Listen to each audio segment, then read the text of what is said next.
That's cinema, baby.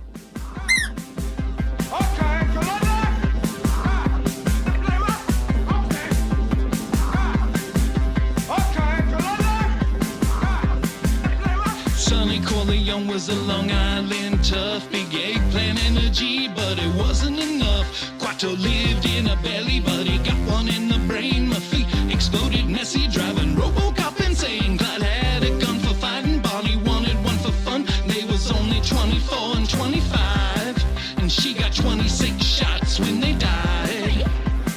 And there were squibs when they died.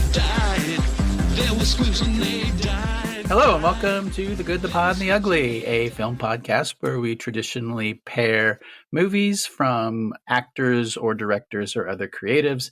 This season, season 15, we are covering a practical effect, sometimes digital, called the Squib, most commonly known as the blood squib that you would recognize in movies and TV over the last 70 years. Today we're doing Mona Lisa and we're pairing it up with Predator. I'm your host, Ken. I'm Ryan. Yeah, Thomas here. And we are joined, hopefully for the whole episode, by Jack. Hi.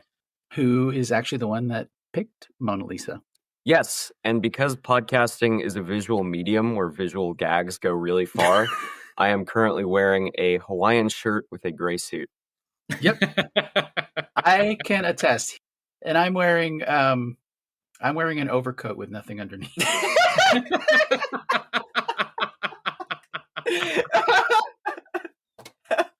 So we are doing the Squib this season. We started out with Hell to Eternity from the early 60s. Woo! We did a temporal pincer movement, so we paired that with Revenge, which was 2017, 19. Yeah. Then we're moving our way to the middle, which is this great gory section of the 1980s, undoubtedly the peak of the practical Squib. Yeah, I mean, this year is the same year as the previously covered this season FX. So Mona Lisa came out in 1986. Mm-hmm. And as I said on that podcast, we also covered Star Trek Voyage Home, Woo! Heartburn, Manhunter, Peggy Sue Got Married, Heartbreak Ridge, Under the Cherry Moon. Oh, yeah. I don't think you got that one last time.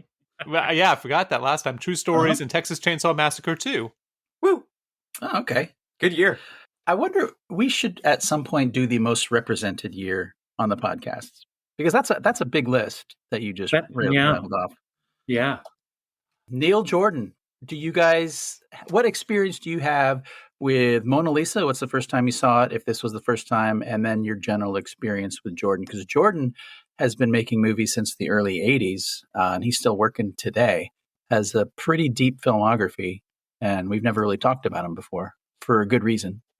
This is my first watch. I ended up watching it on the Criterion Blu-ray that I borrowed through an interlibrary loan from the Multnomah County Library. Shout out. Ryan, how about you? This was the first time I've seen this one, but I was a big fan of Jordan's work in the 90s. Mm-hmm. So I saw all of those bigger budget movies that he got to do then. I haven't seen much of his more recent work. Okay. Jack, yourself? I never actually went to the Louvre, so I didn't see the Mona Lisa. Well done. No, this is my second viewing. I saw this a few years ago, and I picked it out for this season for the podcast. Not because there are too many squibs in it. I think there are better squib movies to cover, but I thought it would be an interesting rewatch and a fascinating movie to talk about.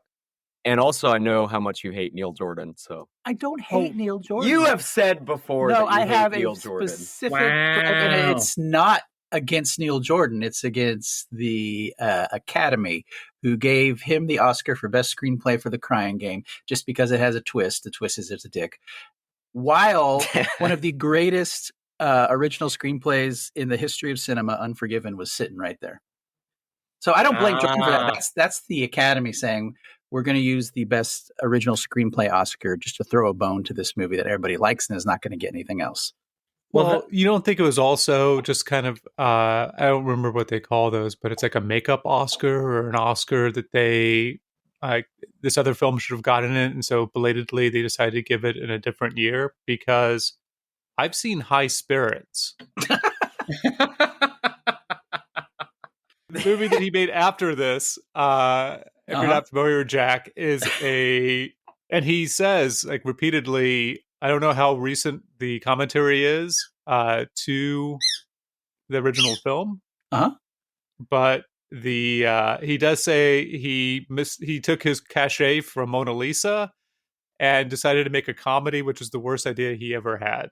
He could have made a musical. That probably would have been even worse. The Steve Guttenberg, Daryl Hannah, Beverly D'Angelo, and Liam Neeson film is super bizarre, dealing with ghosts and not quite time travel, but it's not very funny.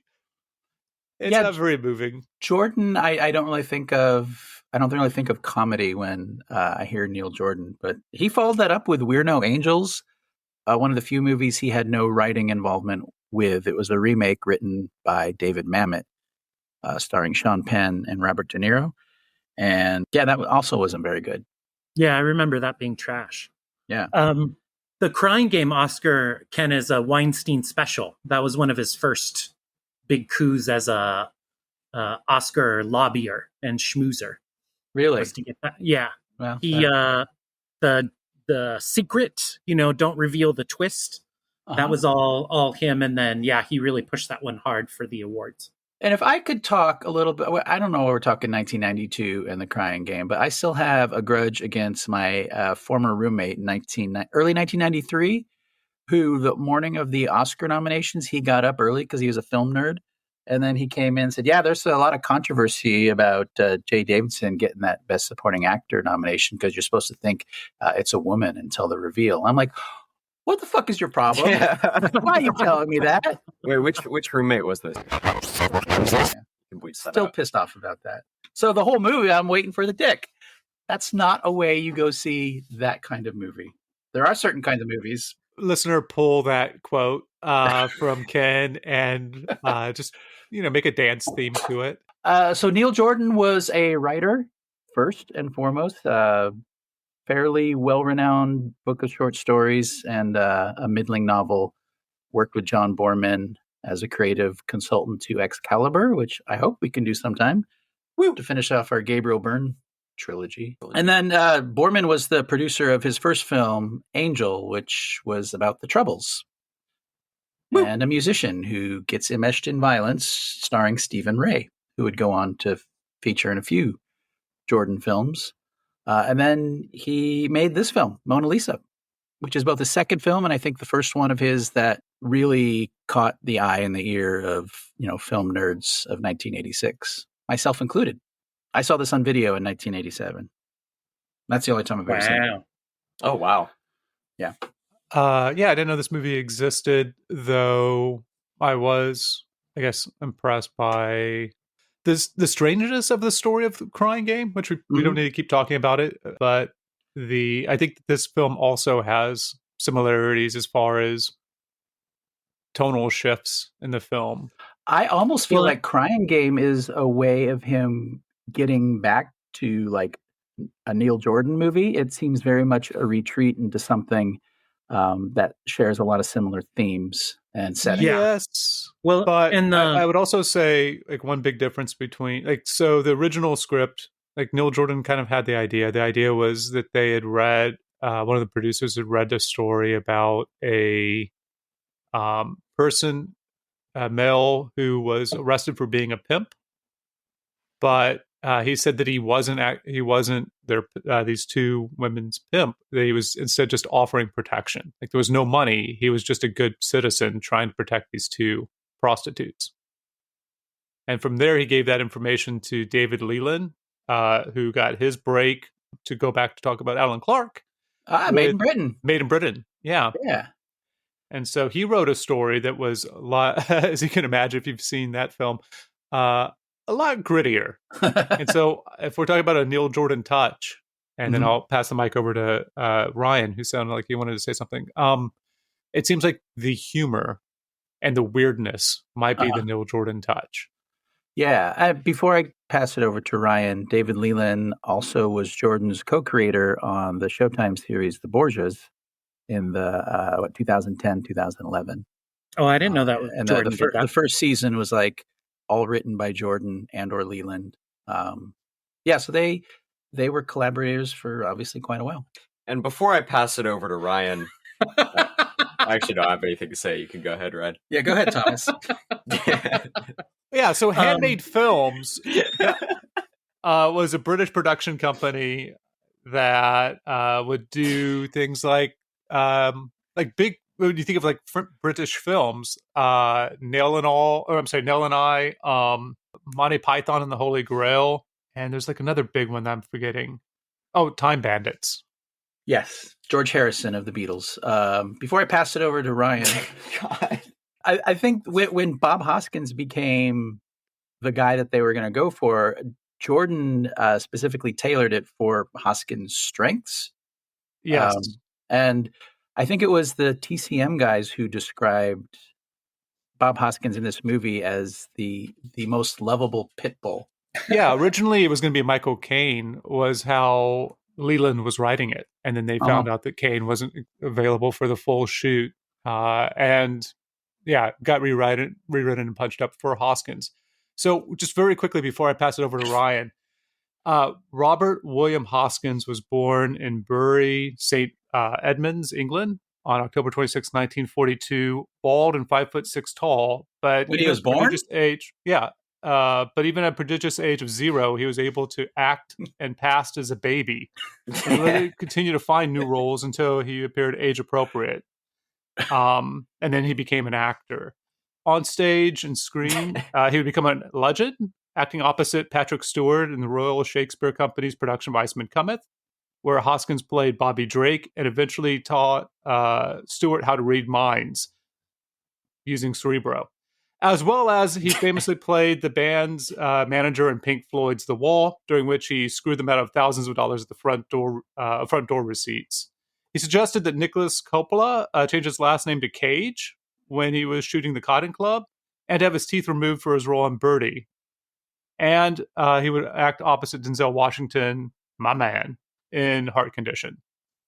He'd also do a meta-turn and wink to the camera during his offering up his chameleon nature as an actor when he played Ginger Spice in the 1997 classic Spice World, up until the point where, towards the very end, she resumes her own role as herself for the film's finality and musical production. In 2014, he succumbed to Parkinson's and pneumonia. Hoskins ascended that big warp tube in the sky. His funeral was attended by notables such as Samuel L. Jackson and Helen Mirren, but surprisingly, neither Roger or Jessica Rabbit. And before I pass it over to Ryan, there are 2 members of this cast who would reunite 2 years later for one of the greatest BBC television specials of all time. Robbie Coltrane and Pauline Melville would be in Blackadder's Christmas Carol in 1988. True. Coltrane as the ghost of Christmas past, present, and future, and Pauline Melville as the shrewish Mrs. Scratchit. True. Ryan? What? Oh, am I here? Am I still on the line? Yeah. Hello? Yeah. Throwing it over to you, buddy. The essential plot of The Crying Game is basically the same as Mona Lisa. That's all. Yes. Okay. Do you want to take a stab at the basic plot of Mona Lisa? Yeah, Bob Hoskins gets out of jail and his wife doesn't want to see him.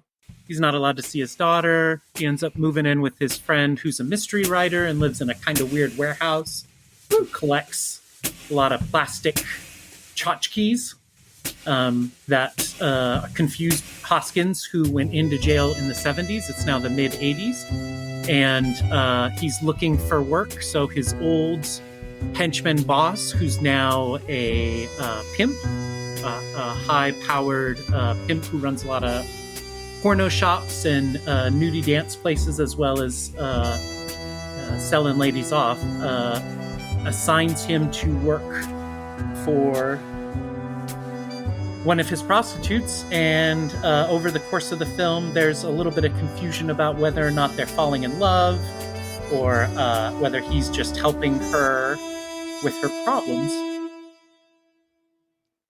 And she has a friend who is a junkie who she is looking for, who disappeared on the streets. That kind of becomes a mystery that she employs Hoskins to go and try and find Cathy. And so Hoskins gets to go into the weirdly chaste, I want to say, underbelly of the London sex club scene. And also, it should be said, for someone being in jail for 7 years, Hoskins plays the sweetest, almost naive, least horny ex-con in the history of cinema. He's surrounded by prostitutes and people having sex and going to these sex clubs. And never once is he like, man, it's been 7 years. Well, we're not sure that it's been 7 years. Fair enough. He's they're all kind of around the same age as his daughter, which really ooks him out.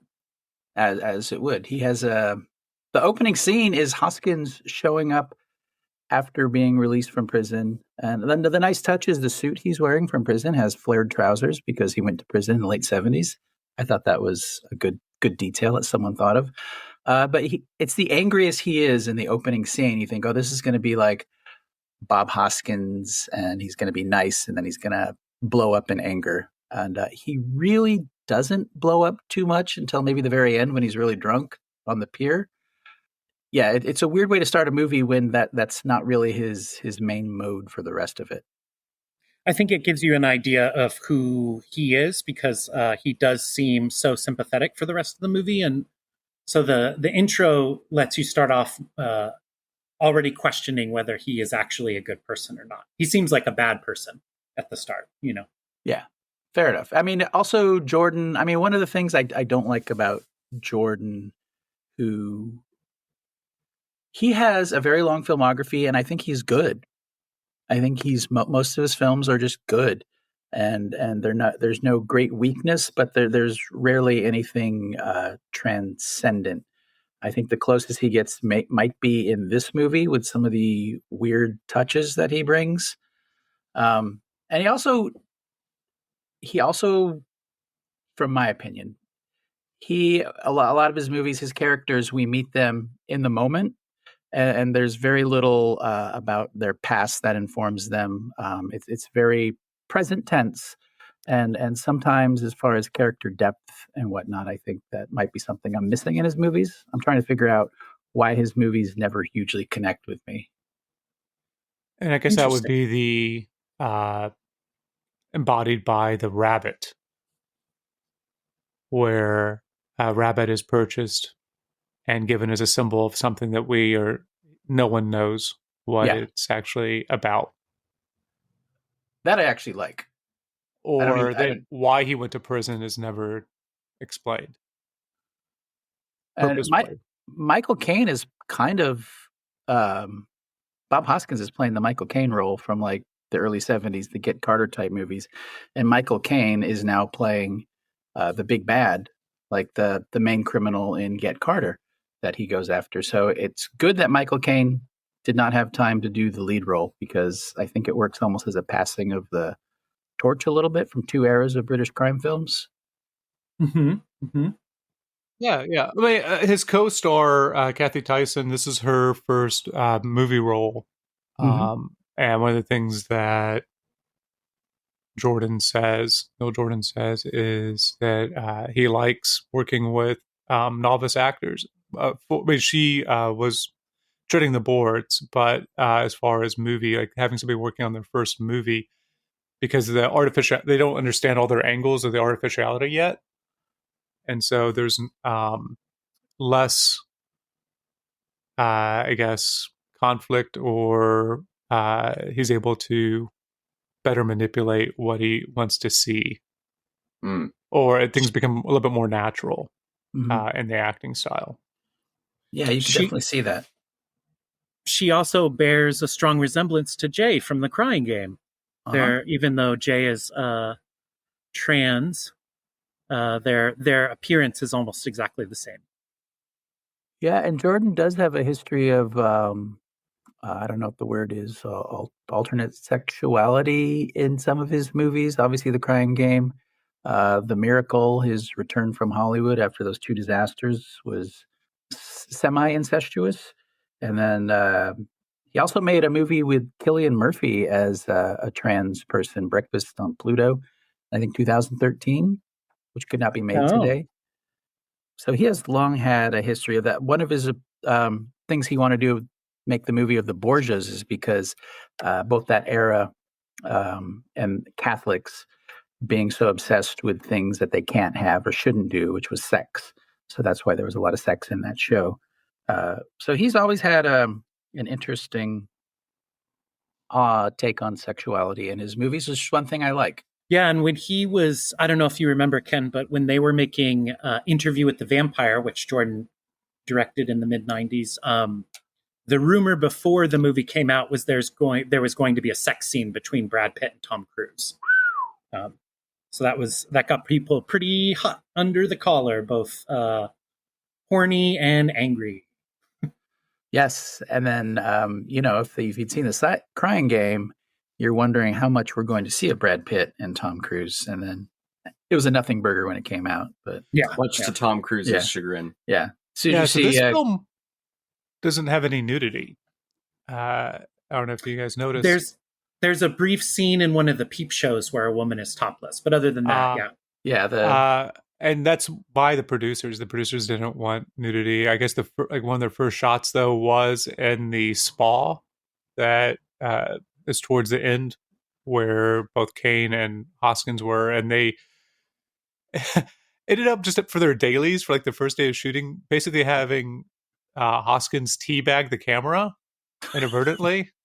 And they ended up using almost none of that footage. But the producers were a little concerned about the amount of potential nudity, given the way that they had an underwater camera for Hoskins getting into a sauna. Yeah, Hoskins is a hairy dude, that is for sure.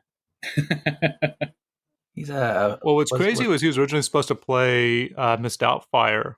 But the producers watching the footage didn't believe it was Hoskins in the nanny role. They were certain that it was an actual actress. So Chris Columbus, reminding everybody that it's funny to dress up as a female, but not have a cis female play female, let Hoskins go. They thought the audiences would be confused.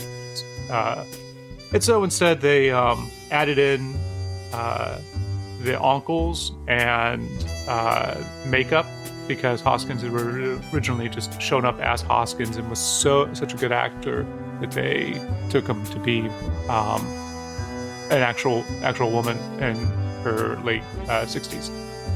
But it would go to Hoskins' co-star Robin Williams. If I didn't have COVID, I can't tell if that was a bit or not. Is that true? No, that's not true. Third Apes movie gets us again. He also did not play the role of Dutch in Predator originally, but broke Carl Weathers' arm during the classic reading. That's also untrue. Could we talk about the Genesis song that can do nothing but make you laugh at 30 years later? Will it be 30 years later? 40 years later? Almost 40 years later? Jesus. Not a bad score. It kind of does the long goodbye thing for a bit, where it's like, let's turn on the radio. I wonder what's on the radio. And it's like, Mona Lisa, Mona.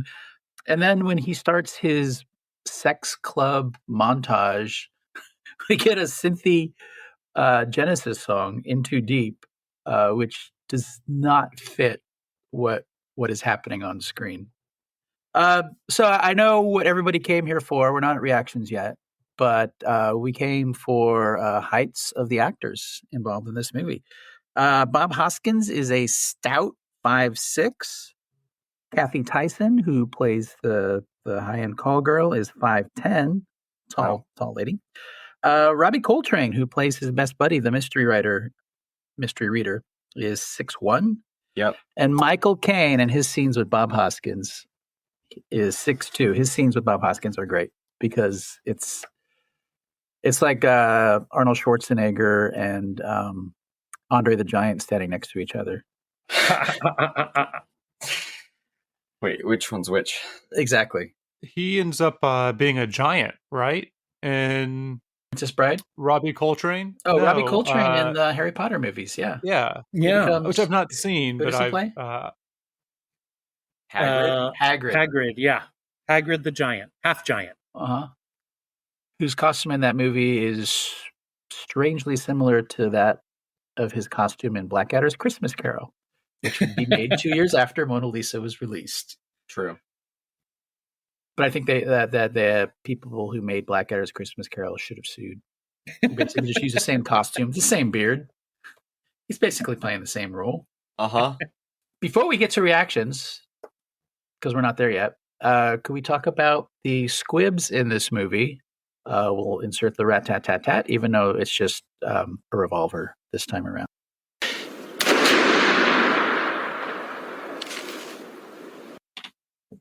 The squibs don't show up until almost the very end of the movie. It's true. This is not a squib-heavy movie. Clark Peters, who you may know from The Wire, plays a nasty pimp in this film. Oh. And it is Michael Caine and Clark Peters who get the squibs at the end, which are quite good. And immensely satisfying, I think, too. And so you picked this knowing that the squibs were super isolated at the end. Yeah, so I think I came across this movie on HBO Max, which, boo, Zaslav, but does have a very good collection of Criterion classics. And back in the day when I used to watch a lot of movies, I would just go through that section and sort of just pick one at random. And this was one of them. I just thought it looked interesting. I'd never heard of it before. And I didn't really like it. I really kind of felt strongly against it a few years ago when I watched it for the first time. Really? But it's sort of lingered in my head ever since. And the one thing that I really remembered from it was the squibs at the end being both immensely satisfying and also fantastic as squib products. Yeah, because when we were talking about this, I mean, we all had to think of what movies we were going to have. And this one popped into your head despite having very few. But I will agree that they both are, all of them are great. Yeah. And satisfying. Yeah. I think it's a great contrast to show how effective just a few squibs can be. True. Yeah. I did have a moment where I thought I was watching the wrong movie. I had to double check the year and make sure that this was actually the correct movie. Because of the paucity of squibs. They wait so long. I mean, there's some cool violence in it, not a lot, but when Hoskins grabs that, I think it's like a white pimp who comes up and puts his head in like a younger kid, and he like smashes his head around inside of the frame for the window in his car. It's very satisfying. It's pretty great. Yeah. And the suddenness of when they get attacked by the pimp with the razor blade. That's also very shocking. Oh, the Giallo scene. Yeah. That building with the twin elevators, man, that might be my favorite shot of all of Jordan's movies, where we're following it from one elevator and it's across the hall.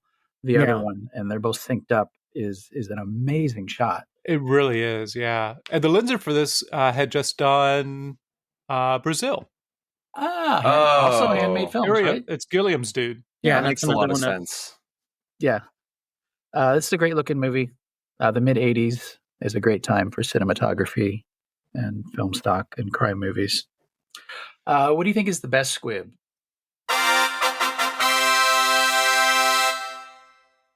It's got to be Clark Peters when he gets shot and it just goes on the back of the hallway, right? Yeah. That was my favorite for sure. It's a pretty good one. Is there a bad one? No, because there's only 4? They're all pretty good. I'm going to say that we don't get to see his foot. That's okay. That's true. If there was a foot squib, that you missed out on. I want to get to reactions because I wanted to talk about this movie because of what I disliked about it the first time, and then watching it however many years later, I had the complete opposite reaction. I think everything that I hated about it, I found immensely unsatisfying, and I think that is the point of the movie. I was very curious to hear you guys say how sympathetic and unviolent Bob Hoskins' character is.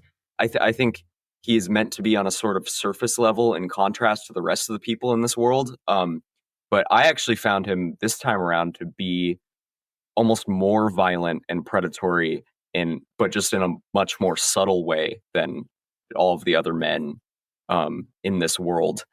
Yeah, I can see that. And what I love about this movie is the rug pull that it does. It's like a magic trick where I feel like as an audience, it really, really works how much you want this story between them to be true.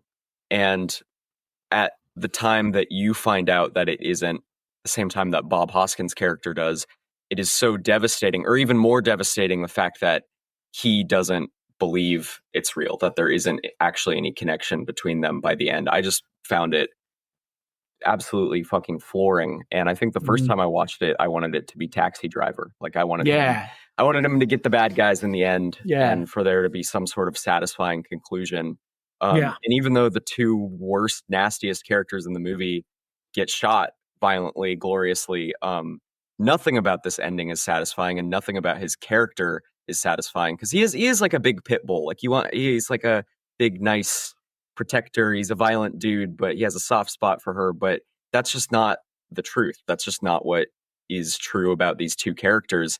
And I don't think the movie would work if it was Michael Caine, if it was, forget the actress's name, but her and Bob Hoskins really make this movie work and elevate it beyond what it is on the page. Yeah, I think this might be my favorite Neil Jordan movie, but there is a scene with the two of them in the car, and she's like, their faces are really close, and she's saying that they fall in love with her.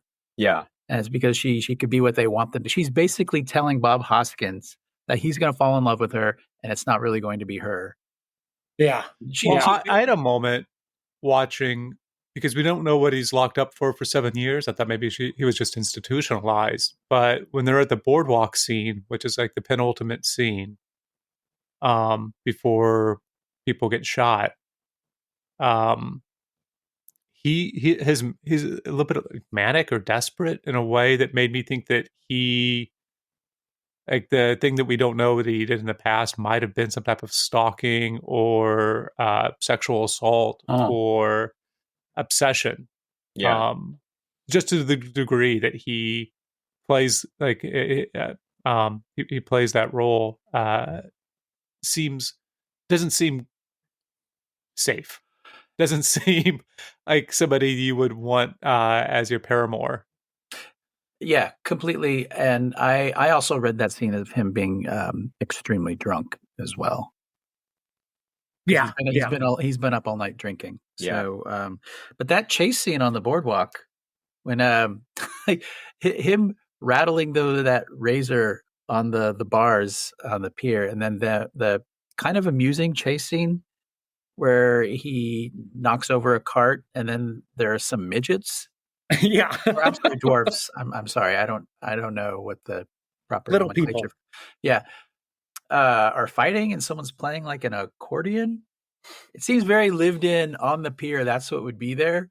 But I don't know, man. Because then there's also all the hearts, which maybe is part of the boardwalk. Maybe it's supposed to be near St. Valentine's Day. Maybe they have a different St. Valentine's Day in England, in London. But it seems ultimately a little cute. Yeah. In the same way that the Choskeys that Ryan had mentioned, of the plastic spaghetti, or the light up Virgin Marys that his friend who he crashes with is it just seems like it may be kind of like weird or artificially interesting for its own sake. I like those touches because it Robbie Coltrane has it's kind of like he has two things. He's got the mystery thing, and they're always talking about that. He's got the weird stuff he's somehow selling to people. More than just like a mechanic buddy who he's been friends with. The stuff with the rabbit, there's all these weird touches that I think I appreciate more, because when you start off with a chauffeur and a high-end call girl, you think you know what's going to happen. And then the movie turns at some point in the middle when he's looking for the girl, and then he meets that other girl who looks like her, where the plot kind of becomes different. It's no longer about, are they going to hook up? and be a couple. And I think that weirdness structurally is like, this is one of his first movies, his second or third movie, that it still hadn't been hardened into giving us what we expect. And I think that's why he went back to it for the Crying Game as a template, because it's great. It's stuff that you don't see in movies anymore, or they call too much attention to it, like a Royale with cheese type shit. I think it gives texture. It gives texture. And Robbie Coltrane, this had to be improvised when he and Hoskins are talking, and he's with the light up Virgin Marys, and then Hoskins leaves, and Robbie Coltrane's whispers to one of the light up Virgin Marys, "Sorry for the language." Yeah, it's funny. Yeah. I like this guy. He's great. Yeah. I did think the beach section was meant to juxtapose the feelings that Hoskins has with all the hearts and romantic stuff with the very unclassy place that it was. Like they're staying, there's a lot of gambling. There's just hooligans around everywhere in this, in Brighton.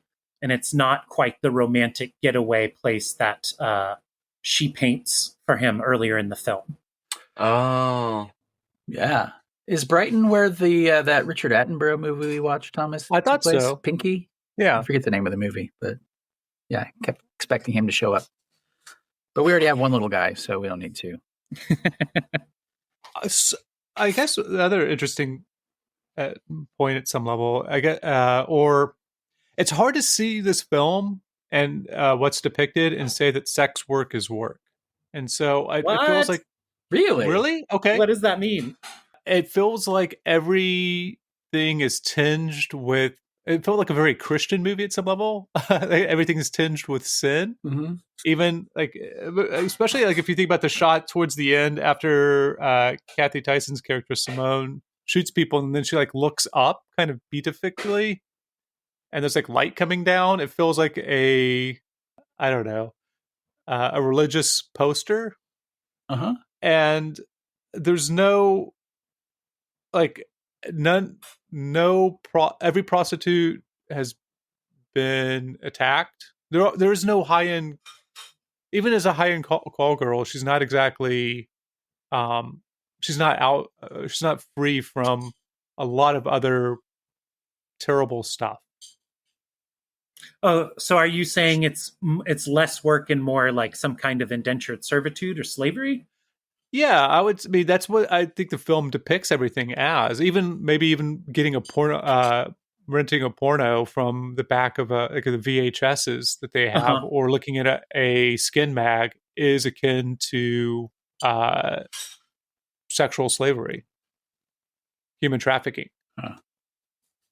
Yeah, I can definitely see that. This would have been early for the sex positive portrayal of prostitution. But I do think one of the things that I really liked this movie, and one of the things I liked about it, was the way it played with the standard noir tropes, and then how they were kind of updated in the 70s.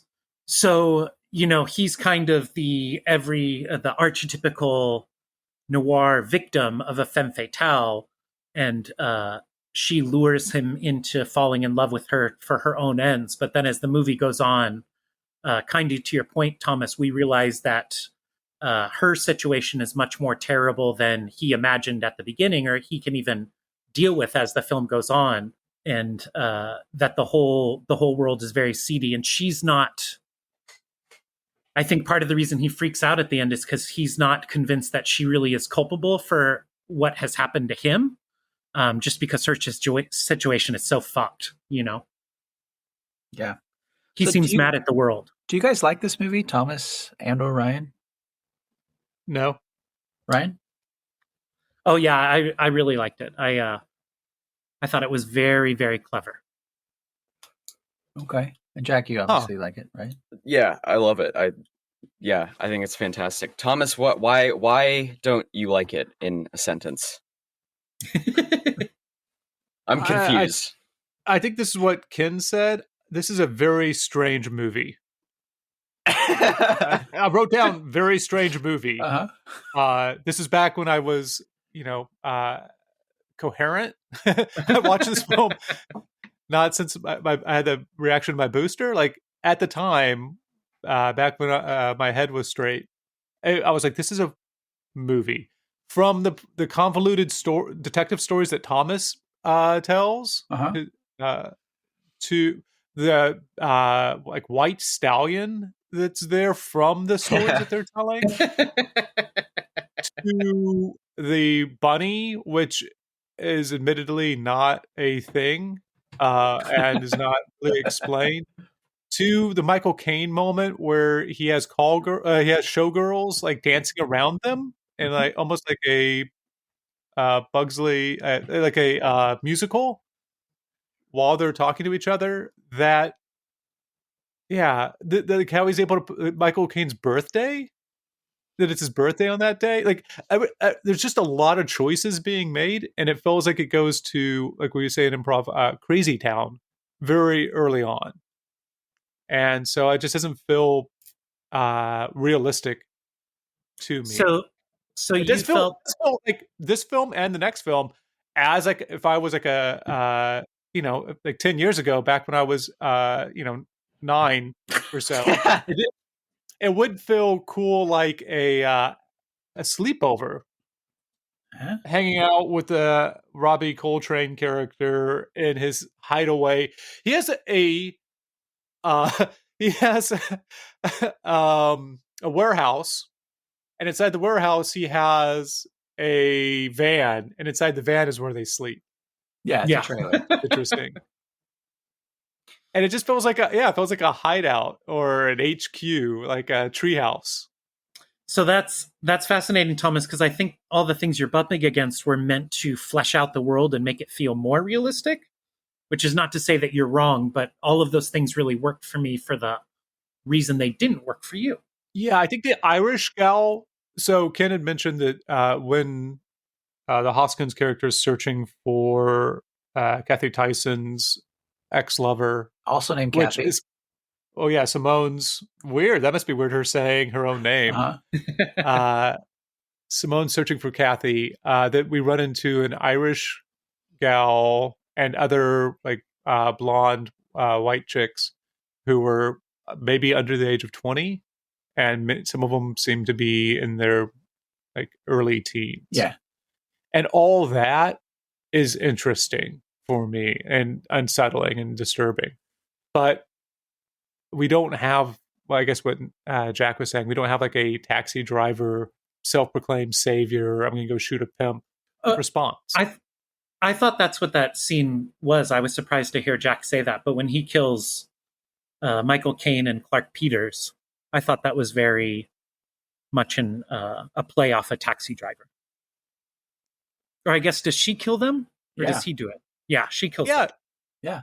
So it's like to me, the film worked as an inversion kind of Taxi Driver, but also of George C. Scott's Hardcore, where he goes searching the underground for his hippie daughter, who it turns out is making porno movies in LA. Yeah, there's a lot of Taxi Driver and Hardcore in this movie. Yeah. But also, I mean, Neil Jordan started out as a writer, so he is an appreciator of genre, but whenever he makes a movie like this, he can't help but every time subvert it. And I think that's one of the great things about this movie. It might be my favorite version of him doing that. Because like the hard, quote unquote, hard boiled stuff of going into the London underbelly. It's like Bob Hoskins just walking around like normal. He's looking through these little mail slots at these ladies dancing naked, and he's just looking for the girl. There's no longing. There's no seediness from his character. The sadness that we have for these lives is more us than him. And then by the end, where it's like Simone's character is the one getting back at the men who had been trafficking her, not him. He does a great job of subverting all of that here. That's what I disagree with, though, is I think there is a lot of seediness and a lot of filthiness about his character. I just think it's more, he plays it so sympathetic, and he feels like such a real person that you as the audience can sympathize with, that I think it takes a lot of, it asks a lot more of the audience to feel that of him. And I think at the end when he very disturbingly punches her after she shoots the two dudes, and he's like crying, and he's almost like, why did you do this to me? When in reality, he's kind of a guy that came in and kind of, I mean, he found her friend, whatever, but you don't know what happens to the two of them after he leaves. He kind of fucks everything up, and then he gets his happy ending. He gets to tell the story to his friend. And I think this is the story of a guy who at the beginning throws a trash can at his wife and calls her a stupid cow. And then he goes through a lot of longing and a lot of change and a lot of introspection about, you know, this relationship with this other girl. And in the end, he punches her and calls her a stupid cow. And then he gets to go and live the rest of his life. Whoa. I think he is a character with absolutely zero development about him. And that's part of what I found so upsetting about it the first time I watched it, is I wanted him to get to a better place by the end. I wanted that for the both. Yeah. And the fact that the movie doesn't give you that is what makes it so powerful to me. Yeah, I agree. She's in a better place, isn't she? Because she might be arrested the moment he leaves. You have no idea. Yeah, that's what I took it for. I think she's going to jail. Yeah. Wow. Okay. So I guess two parts to that. One, the Hoskins character is wildly servile in this film, so much so that I thought that the reason he was locked up was because he took the rap for the Michael Caine character. Yeah. So he is definitely not while he's I would say that Jordan would say that he does have an arc, because he goes from being racist to not being as racist. Seriously. But I think you're living out the ending of this film. And I think the ending of this film is part of that mismatch of tone, or the end of this film. His daughter comes back. Bill Hoskins' daughter comes back, and he and his friend Tom, played by the giant Robbie Coltrane, like kind of skip down the street with her between them, singing a song. It's wonderful, yeah. Because he was only ever trying to save her. He keeps, when he's cruising the streets in the middle, he's worrying about how she's the same age as these women. That's part of the reason why he doesn't want to do the sex with them, is because he just keeps thinking of his daughter, who is also 15. And in fact, she even somebody reassures him at some point, like, oh, your daughter isn't doing this. And he's like, something like, yet, is something like what he says. Yeah. Wow. You guys have thought about this more deeply than I, and I appreciate it. Jack and Ryan, you've made me like it more. Thomas, you made me like it less. So I'm kind of right where I started. One thing I do really like that kind of dovetails off what Jack is saying is that last confrontation they have on the dock on the pier. Like in a noir movie, the sucker never gets a chance to confront the femme fatale. It's like she screws him and leaves, and he has to go to jail or take the rap for the killings or get killed himself. And in this movie, you get this pathetic piece of shit, Bob Hoskins, and he is allowed to be really wounded and confront her with that. Like, you took advantage of me. I thought you were this symbol of, you know, beauty and everything that was good in the world, and you're just as bad as everybody else. And those emotions, which are tough because he is an asshole, and we don't, by that point, necessarily have any sympathy left for him.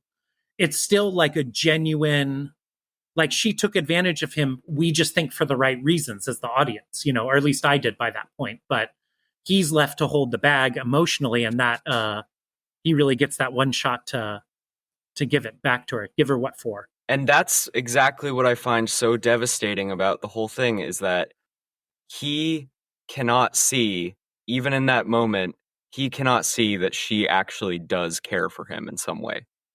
He can't see it. He absolutely can't. And if he could, maybe there would be a happy ending to this movie. But everything to him, just as it was at the beginning, is exactly as black and white as it's going to be for this character. Wow. Yeah, there's a part in the middle where she thinks, and we as the audience kind of think, that he accepts what she does in her role. like that she is a sex worker. She's kind of making the best out of a really shitty situation. But as the movie comes on, he gets more and more upset at her for being a sex worker, which she's been the whole time. Yeah. And he fell in love with her that way. And he thinks that by saving this other girl, he can whisk them both away from the sex worker life. And then he realizes when he finds out that they are maybe lovers, that no, it's nowhere near as simple as he thought. There is no, like, the happy ending that he's going to get with his daughter and his buddy is not going to come from his relationship with these two sex workers, you know? Wow. Wow, you guys are on your A game. Maybe if Coltrane and Hoskins kissed at the end, everything would kind of make more sense. Yeah, she gets two dads. Yeah. Happily ever after. Yeah. I like that. This is my short dad. This is my tall dad. Very sweet. Well, sorry you didn't like it, Thomas, but you're wrong. Apparently, Ryan chatted the group that he was wrong. What were you wrong about, Ryan? Huh? Phil Collins and the Genesis. Those are two different songs. Two different songs. I was wrong. You were right, Kenneth. Whoa. That's going to be on a loop.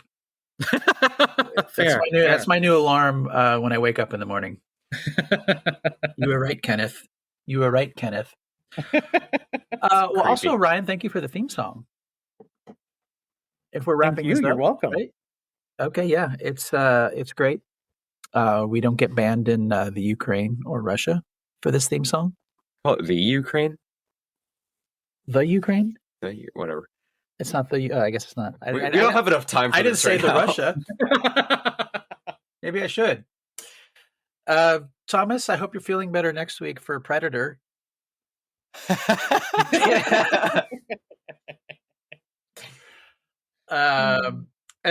Yeah, thank you guys for this is one movie that I really liked that I felt you really illuminated things that I didn't see upon this watch 40 years later.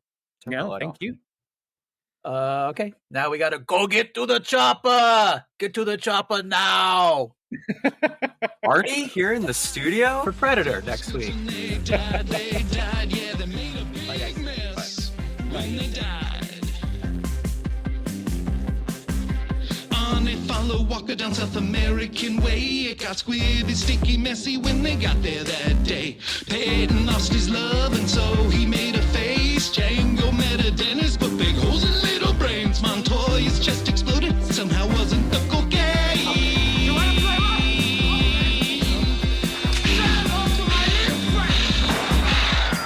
And there were squibs when they died. There were squibs when they died. And there were squibs when they died. There were squibs when they died. Yeah, they made a big mess, and then they died.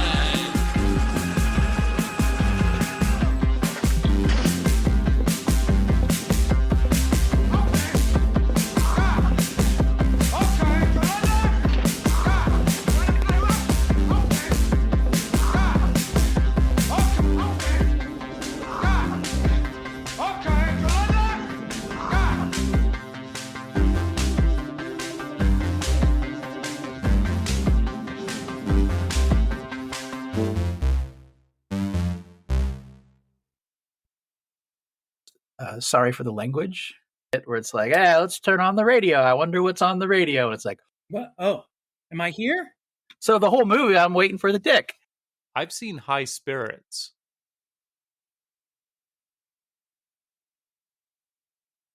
I was wrong. You were right, Kenneth. I was wrong. You were right, Kenneth. I was wrong. You were right, Kenneth. I was wrong. You were right, Kenneth. I was wrong. You were right, Kenneth. I was wrong. You were right, Kenneth. I was wrong. You were right, Kenneth.